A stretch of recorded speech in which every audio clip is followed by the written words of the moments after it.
Most people think conflict starts when someone says something wrong. But that's not where it actually begins. And if you don't understand this, you will keep losing the same battles over and over again without ever knowing why.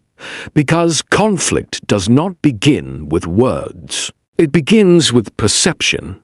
And the moment your perception is distorted, everything that follows becomes distorted with it. And that is exactly why Jesus didn't start by correcting others. He started by exposing something far more uncomfortable. He said, "Why do you look at the speck in someone else's eye but ignore the log in your own?" And that statement is not just moral advice. It is a brutal psychological reality check, because the moment conflict appears, your instinct is not to search for truth. Your instinct is to defend yourself, to protect your position, to justify your reaction.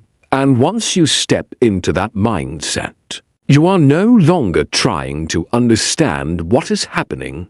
You are trying to prove something. And when you are trying to prove something, you stop listening, you stop seeing clearly, and you start building a narrative that always ends with you being right. What makes this even more dangerous is that most people are completely unaware that they are doing it, because in their mind, they are not being defensive. They are being reasonable. They are not being emotional.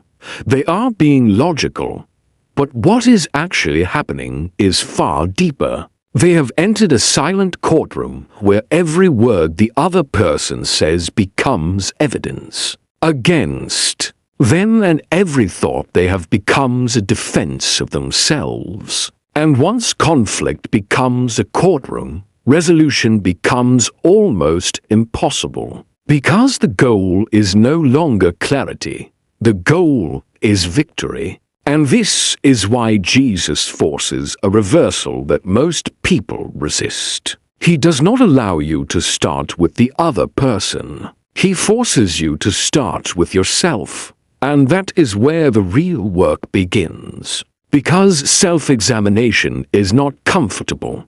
It strips away your excuses. It challenges your assumptions. And it asks questions that your ego does not want to answer. Like whether you are reacting to truth or to emotion. Whether you are speaking to restore or to release frustration. Whether you actually want resolution or you simply want validation. Here is the hook that most people are not ready to hear. If you do not remove the log in your own eye, you will never see the situation clearly. No matter how intelligent you are, or how right you think you are, because your internal state always shapes your external interpretation.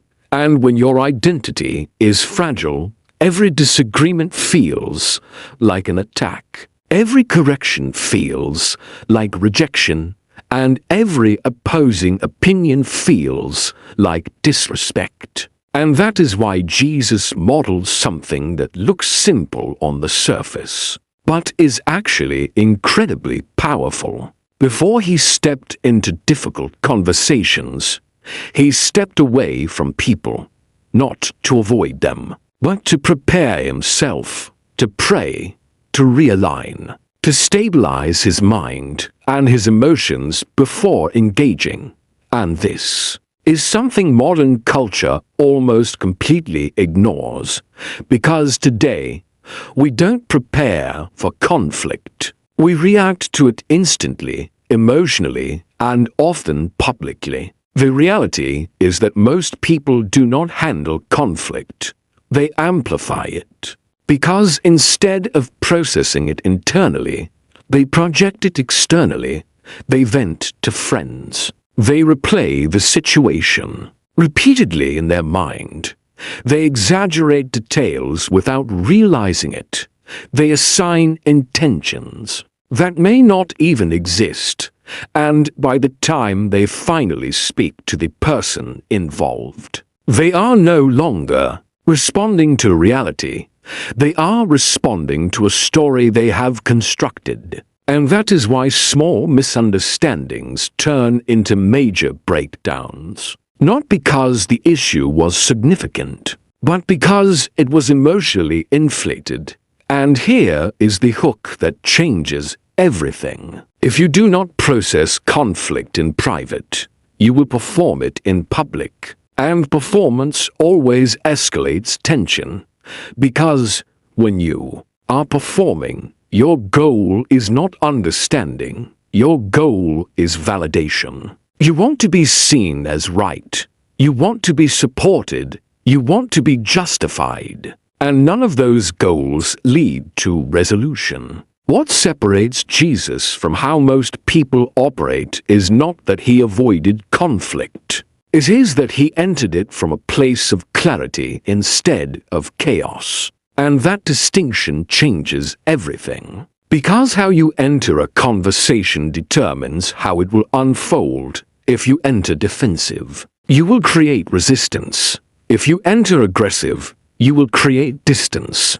But if you enter grounded and centered, you create space. And space is the one thing most conflicts are missing. Because without space, there is no room for listening, no room for reflection, and no room for truth to actually surface. And the only way to create that space is if your identity is not tied to the outcome of the conversation. Because if your identity depends on being right, you will fight to win. And if your identity depends on being liked, you will avoid speaking truth. And either way, you lose. This is why the deeper issue in most conflicts is not communication. It is identity. Because when your sense of self is unstable, you cannot navigate tension without being controlled by it. You either become aggressive and try to dominate the situation, or you become passive and withdraw from it. But Jesus demonstrated a completely different way of operating. He was never controlled by the reactions of others. He was never destabilized by disagreement. He could be challenged without becoming defensive. He could be misunderstood without becoming emotional. And he could be rejected without losing clarity. And that level of stability is what gave him authority. Not authority in the sense of control, but authority in the sense of presence. The kind of presence that shifts the atmosphere of a conversation without needing to raise its voice. Here is another hook that most people overlook. Clarity without courage is useless. Because it is not enough to understand the situation better. It is not enough to calm yourself down and reflect internally. If you do not act on that clarity, nothing changes. And this is exactly where most people fail. They think about the conversation. They analyze it. They prepare in their mind. And then they avoid it. They delay it. They convince themselves that it is not necessary, or that it will resolve itself over time. But silence does not resolve conflict, it buries it. And buried conflict does not disappear. It grows quietly. It shows up in subtle ways, in tone, in distance, in passive behavior, until eventually it damages the relationship in ways that could have been avoided with one honest conversation. Jesus never allowed tension to remain in the shadows. He addressed it directly, and that is one of the most uncomfortable but necessary principles of all. If there is an issue, you go to the person, not to other people, not to an audience, not to a third party, but directly to the source. Because truth travels best in a straight line, and the longer you delay that conversation, the more complicated it becomes. Because delay allows assumptions to grow, it allows emotions to intensify, and it allows distance to form. And once distance forms, connection becomes harder to restore, and stepping into that conversation requires something that most people try to avoid: vulnerability. Because the moment you choose to address conflict directly, you are exposing yourself to risk. The risk of being misunderstood, the risk of being rejected, the risk of things not going the way you expect. And this leads to one final hook that shifts everything. Avoidance feels safe in the moment, but it creates long-term damage, because what you avoid today does not disappear. It gains control over you tomorrow. It shapes your behavior. It influences your attitude. And it quietly affects every interaction you have with that person, and over time, what could have been resolved becomes something much deeper and much harder to fix. But Jesus never operated from avoidance. He moved toward tension with intention, not to dominate the other person, not to prove a point, but to restore what was broken. And that is the ultimate shift that most people never make. Because in most conflicts, the goal is to win the argument. But in the way Jesus lived, the goal was always to win the person. And when that becomes your goal, everything changes. The way you speak changes. The way you listen changes. The way you think changes, and slowly, conflict stops being something you fear and becomes something you can navigate with clarity, purpose, and control. Most people don't fail at conflict because they don't care. They fail because they don't know how to engage it without making things worse. And that's why even when they finally decide to speak up, what comes out is either too aggressive or too vague, too emotional or too calculated. And instead of resolving anything, they intensify the problem, because they step into the conversation without a strategy. But Jesus never approached conflict randomly. He was precise, intentional, and direct. And one of the clearest frameworks he gave was this: if someone has wronged you, go to them privately, not publicly, not indirectly, not through another person, but directly. Because the moment you involve an audience, the goal of the conversation shifts. It is no longer about restoration. It becomes about image, about defending positions, about saving face. And once that happens, honesty disappears and everything becomes performance. Here is the hook that most people overlook. The smaller the circle, the greater the chance of resolution. Because when a conversation stays between two people, there is room for honesty. There is room for vulnerability. There is room for correction without humiliation. But the moment it expands beyond that, pressure increases, defensiveness increases, and people stop listening because they are too busy protecting themselves. And that is why Jesus emphasized addressing issues at the smallest possible scale first. Not because the issue is small, but because containment creates clarity. And clarity is what allows truth to actually be heard instead of resisted. But not all conflicts require the same approach. And this is where Jesus demonstrates something that most people completely misunderstand. He did not treat every situation with the same tone, the same intensity, or the same method, because not every conflict is the same. And if you treat them all the same, you will either be too soft when truth is needed or too harsh when restoration is needed. And this is where the distinction between what can be called a searing rebuke and a gentle restoration becomes critical.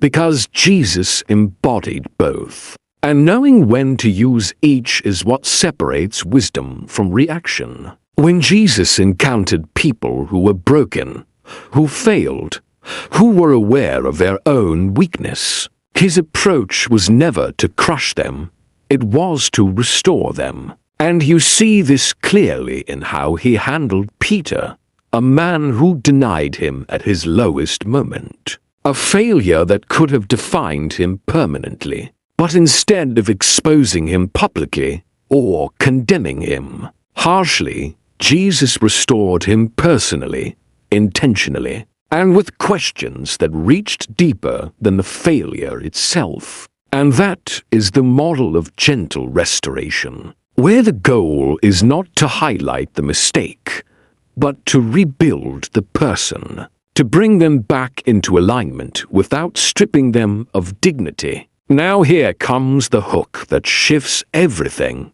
Not everyone needs comfort. Some situations demand confrontation, because when Jesus faced hypocrisy, especially from those in positions of influence who were distorting truth and misleading others, his tone changed completely. He did not soften his words. He did not avoid tension. He confronted it directly and publicly, because the issue was no longer personal failure. It was systemic deception, and allowing that to continue would cause greater harm. And this is where most people get it wrong today. They use gentleness as an excuse to avoid truth, and they call it kindness. But in reality, it is fear. Because real love does not stay silent when silence allows damage to spread. This leads to one of the most uncomfortable but necessary principles. Radical honesty is not cruelty. It is clarity delivered with purpose. And the absence of honesty is not peace. It is decay. Because when truth is consistently avoided, relationships do not become stronger. They become fragile, built on assumptions, misunderstandings, and unspoken tension, and eventually, that tension surfaces in ways that are far more destructive than the original issue. And that is why Jesus never diluted truth to make people comfortable. Because comfort without truth creates illusion, and illusion always collapses. Here is another hook most people need to hear. Being nice and being loving are not the same thing. Because being nice often prioritizes avoiding discomfort, while love prioritizes what is actually good for the other person, even if it creates discomfort in the moment.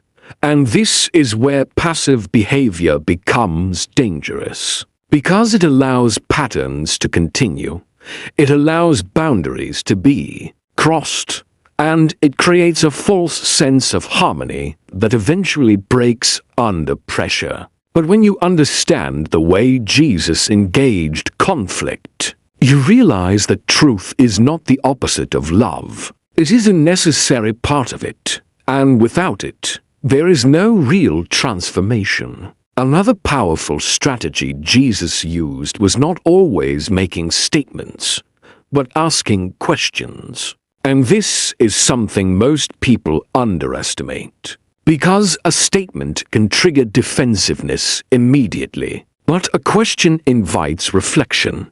It slows the conversation down. It forces the other person to think instead of react. And it creates space for them to arrive at truth themselves, which is far more powerful than being forced into agreement. And this is why questions can act like a surgical tool in conflict. Precise, controlled, and effective at uncovering what is actually going on beneath the surface. And here is the hook that changes how you communicate instantly. The goal is not to corner the other person.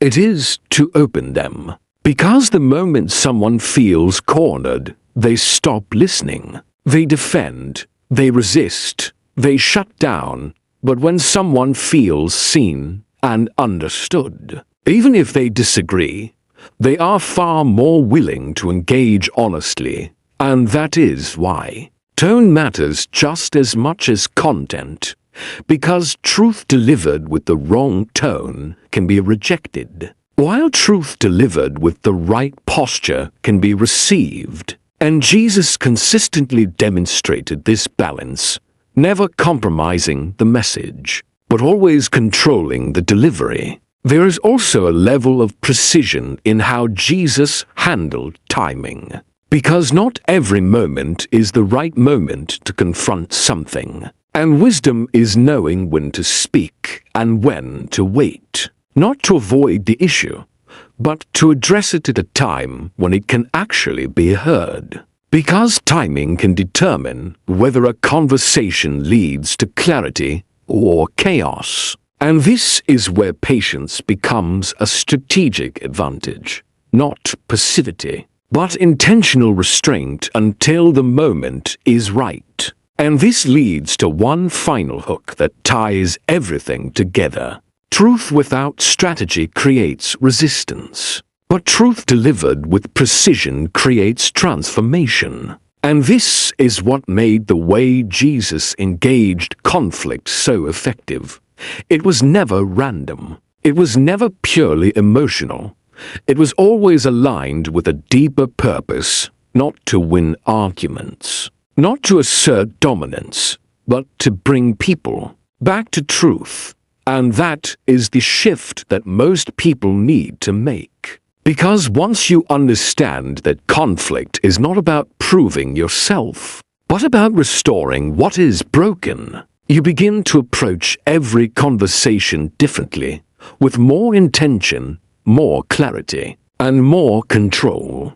Most people don't fail in conflict because they lack good intentions. They fail because they cannot hold to things at the same time, truth and grace. And the moment tension rises, they instinctively choose one and abandon the other.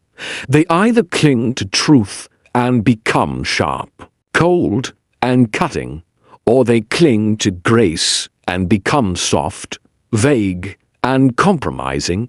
And this is where everything breaks down, because truth without grace pushes people away, and grace without truth leaves people unchanged. And the result is always the same: either damaged relationships or shallow ones that never grow. But Jesus never chose between truth and grace. He embodied both fully. And that is what made his way of handling conflict so radically different from everything we see today. Here is the hook that most people are not ready to accept. A peace that requires you to dilute the truth is not peace. It is avoidance dressed up as maturity. Because real peace is not the absence of tension.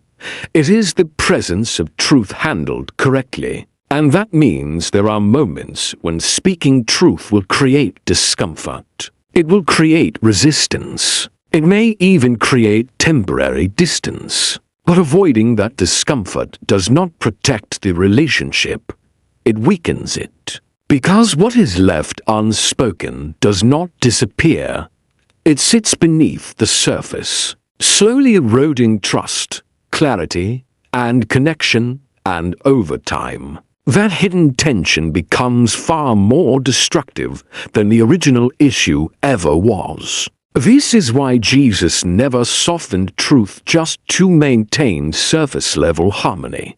But at the same time, he never used truth as a weapon to overpower people. And this balance is what most people miss. Because they assume that if they are being honest, they are automatically being right in their approach. But honesty without humility can become harsh, and harshness creates distance. And once distance is created, even the most accurate truth struggles to be received. And that is why the posture behind your words matters just as much as the words themselves. Because people do not just hear what you say, they feel how you say it. One of the most powerful demonstrations of this balance is found in a moment that seems completely unrelated to conflict, but actually defines how to handle it. When Jesus knelt down and washed the feet of his disciples, he was not just performing an act of service. He was redefining authority, because in that moment, the one who had every right to assert his position chose humility instead, and that changes how truth is delivered. Because when you approach someone from a position of superiority, you create resistance. But when you approach them with humility, even if you hold the moral high ground, you create openness, and openness is where transformation begins. Here is the hook that shifts how you show up in every difficult conversation. The moment you feel morally superior, you have already lost the ability to reach the other person. Because superiority closes doors that truth alone cannot open. And that is why humility is not weakness. It is strategy. It disarms defensiveness. It lowers barriers, and it creates a space where truth can land without being immediately rejected. And Jesus understood this at a level that most people never do. Which is why even when he corrected people, there was a depth of presence that made them stop, listen, and reflect instead of immediately resisting. Another key principle in navigating this tension is understanding that not all truth needs to be delivered the same way, because timing, tone, and context all shape how truth is received. And this is where emotional discipline becomes critical. Because when you are driven by frustration, you rush, you push, you force the conversation. And in doing so, you often sabotage the very outcome you are trying to achieve.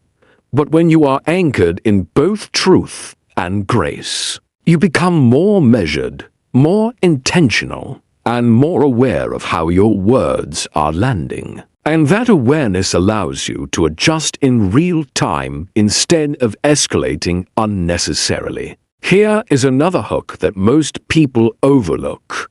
The goal of truth is not expression, it is impact.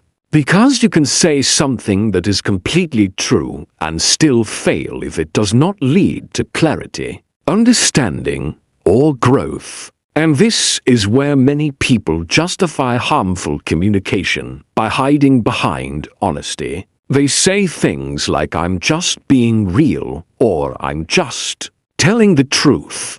But truth without purpose can become destructive. And purpose without truth becomes meaningless. And holding both requires a level of maturity that goes beyond instinct.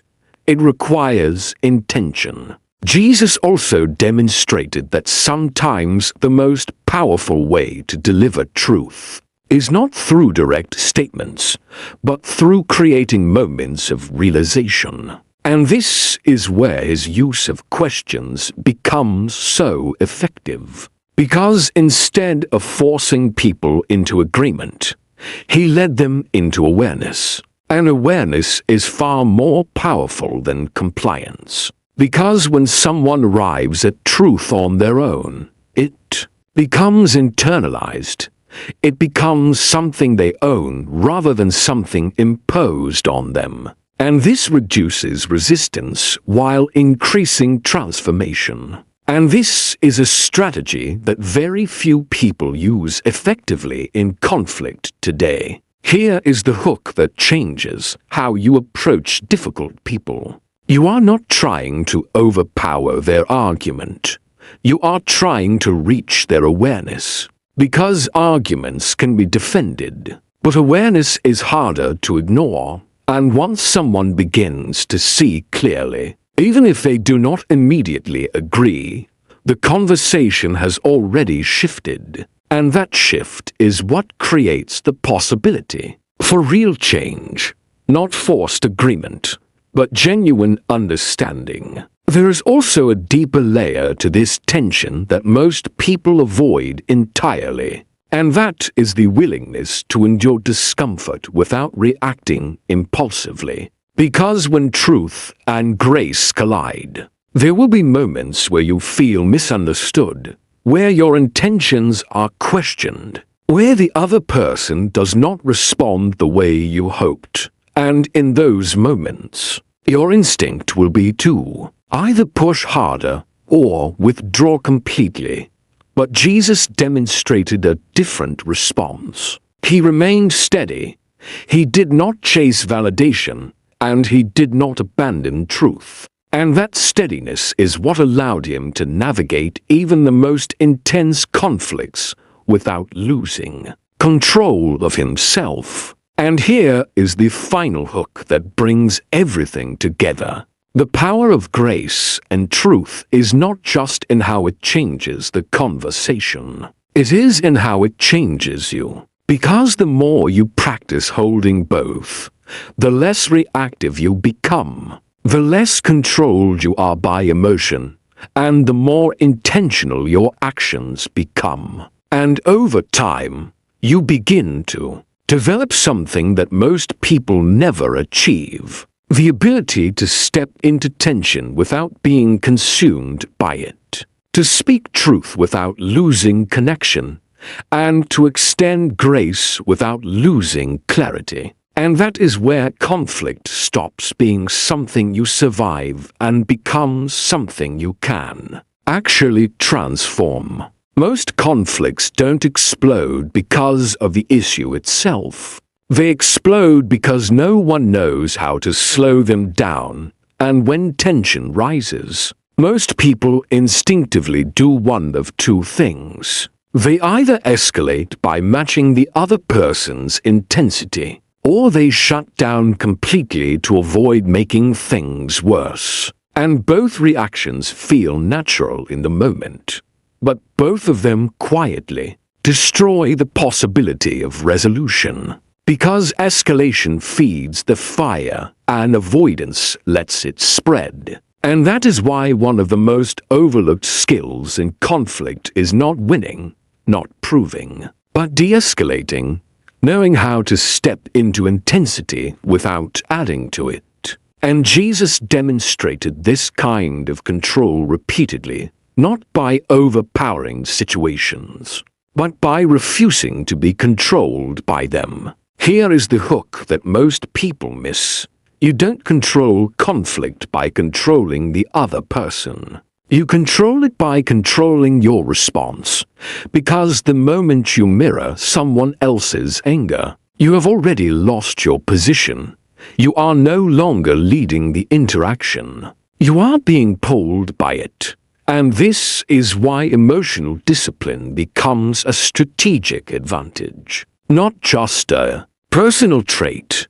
Because when one person stays grounded while the other escalates, the entire dynamic begins to shift. And that shift creates the possibility for the conversation to move in a different direction, instead of spiraling. One of the most powerful principles for de-escalation is simple, but difficult to execute. A soft answer turns away wrath, and this does not mean a weak response or a passive tone. It means a controlled response, one that is measured instead of reactive, calm instead of aggressive, intentional instead of impulsive. Because when someone is expecting resistance and they are met with calmness, instead, it disrupts their pattern, it forces a pause, and that pause is critical, because it creates space for clarity to return. And without that space, everything stays driven by emotion. Here is the hook that changes how you respond instantly. The moment you raise your voice to match someone else, you are no longer trying to resolve the situation. You are trying to win it. And winning in that way always comes at a cost. Because even if you dominate the conversation, you damage the connection, and once connection is damaged, future conversations become harder, more guarded, and more fragile.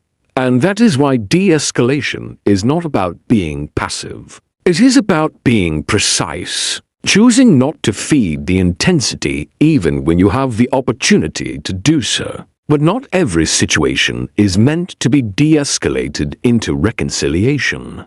And this is where boundaries become essential. Because there are moments when continuing the conversation is no longer productive. When the other person is not willing to engage honestly, when the environment is too toxic, or when the interaction is causing more harm than good. And in those moments, stepping back is not weakness, it is wisdom. And this is exactly what Jesus demonstrated when he told his disciples that if a place refuses to receive them, they should shake the dust off their feet and move on. Here is the hook that most people struggle to accept.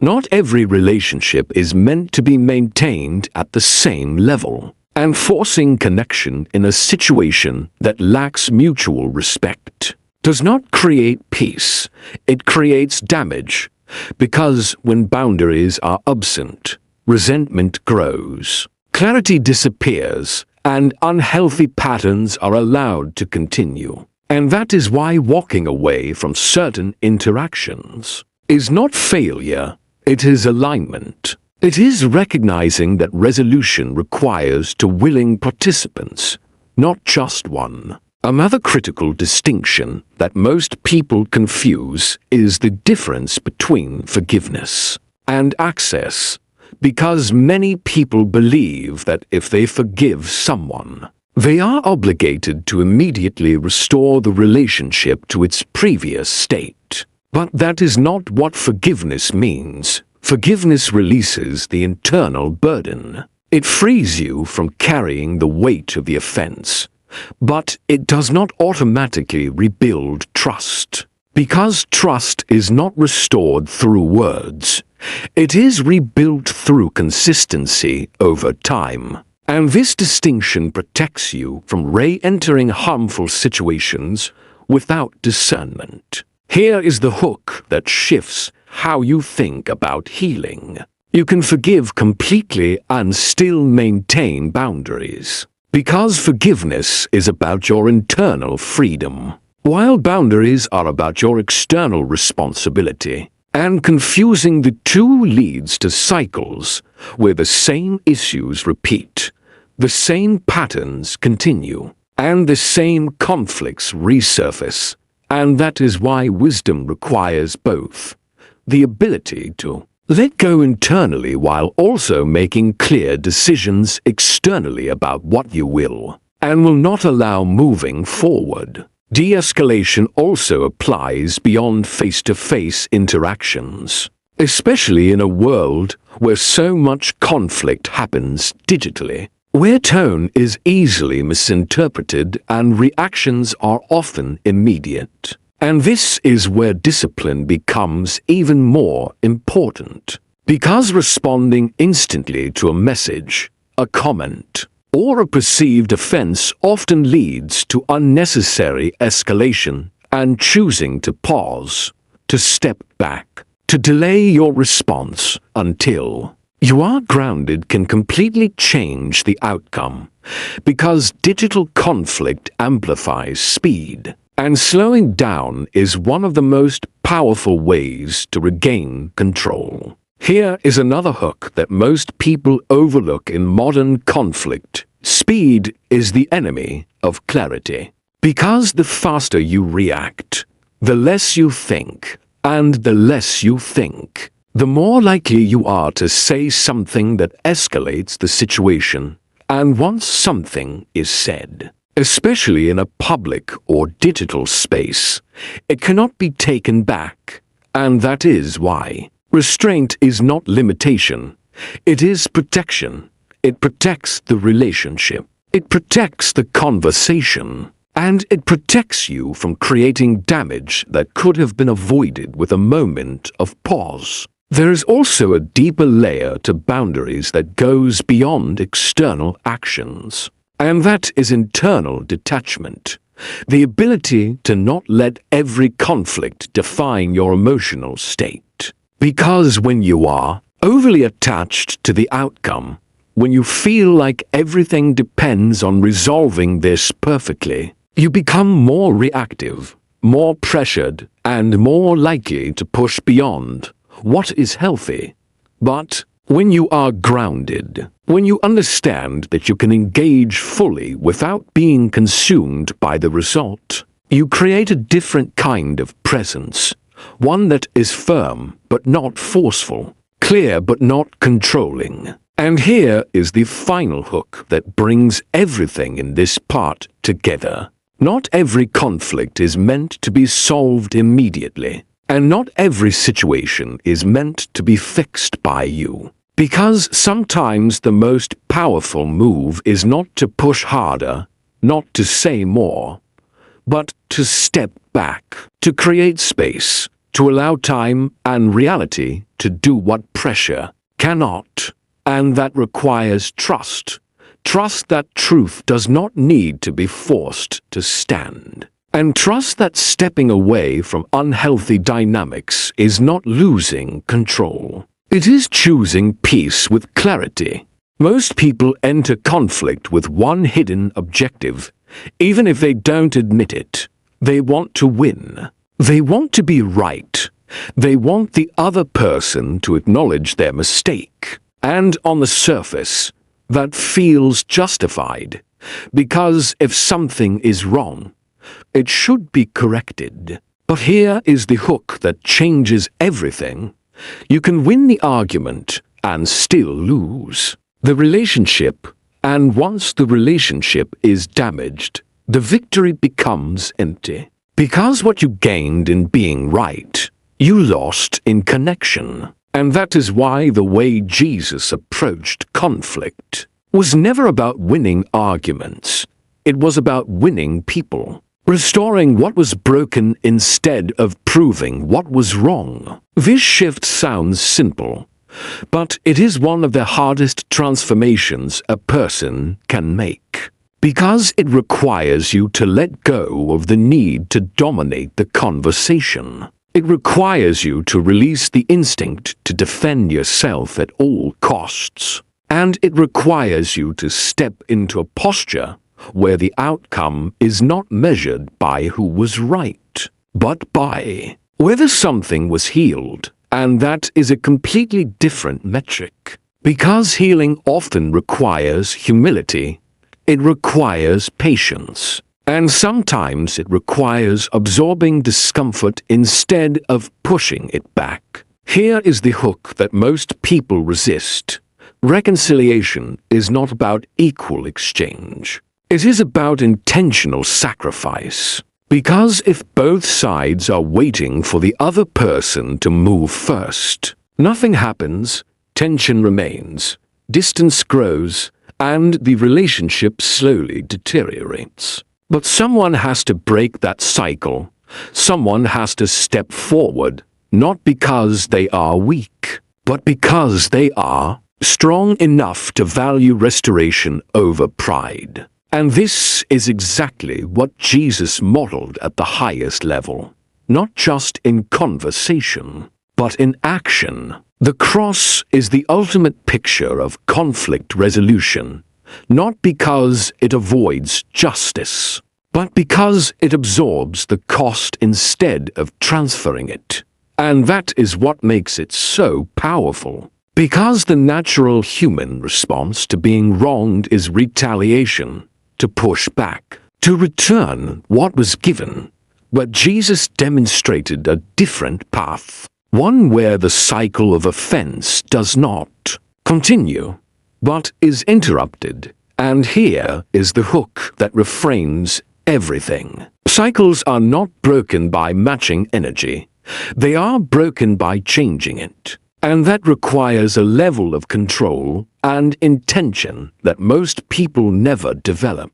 This does not mean allowing yourself to be mistreated or ignoring boundaries. It means understanding when to respond and when to release, when to engage and when to let go. And this is where reconciliation becomes something deeper than agreement. Because true reconciliation is not just about resolving the issue, it is about restoring alignment, rebuilding trust, and creating a foundation that is stronger than before. And that kind of transformation does not happen through surface-level conversations. It happens through consistent actions that reinforce what was spoken. Here is another hook that most people overlook.